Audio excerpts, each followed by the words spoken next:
Hello everybody, this is Bradley from RaceBeacon. Today we have an update on the Oscar Piastri contract debate. Oscar Piastri has been stripped of his FP1 roles with Alpine for Spa and Monza. These are two upcoming weekends we were expecting before the summer break started and all of this contract dispute came out that Oscar Piastri would be in the FP1 session for Alpine at Spa and Monza. Both of those have now been stripped from him. This comes, as we're seeing here from Sergio Rodriguez, saying Alpine will not use Piastri in any FP1 this year as expected. So yeah, not only has he been stripped of these two weekends, it's not happening at all. Now, his ties with Alpine are as good as broken as his move to McLaren is close to becoming reality. This comes on top of the news that McLaren is soon expected to confirm that Daniel Ricciardo will leave the team at the end of the year. He's been linked to a US move, but according to Chris Medland, he says another seat on the F1 grid could fit him perfectly. And as Chris Medland writes in the Motorsport magazine,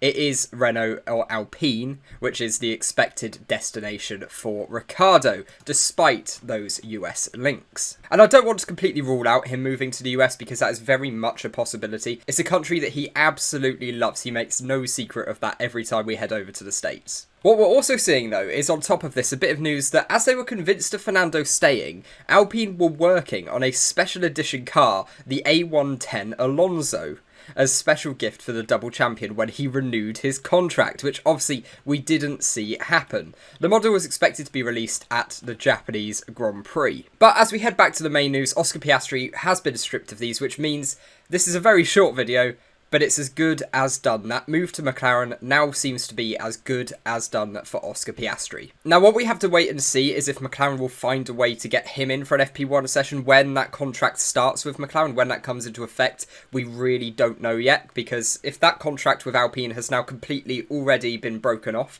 then we could see Piastri in that McLaren car at some point this year even, as he would be the junior driver that has to fill in 2 sessions for the team, 1 for each car. This leaves Alpine with a few options, as it says down here. Very likely, I think we're going to see Caldwell, but also, as we see here, Hope Doohan gets the chance as well. They might split it. They might split it between the 2 drivers. Basically, anyone in the Alpine Academy, they might try to split it to try to give them a chance in the F1 seat. But ultimately, that probably won't lead to a drive because it is most likely, still I stand by, that Daniel Ricciardo is getting that Alpine drive. So who do you think Alpine will go with to have in their car for these FP1 sessions? And also, do you agree with this, thinking that now it all seems to be over? Piastri is off to McLaren as we somewhat expected. Let me know down in the comments below. I always read them all. And if you want to keep up to date with every single twist and turn in the driver market, don't forget to like this video and subscribe to the channel. It really helps out and you can always change your mind later.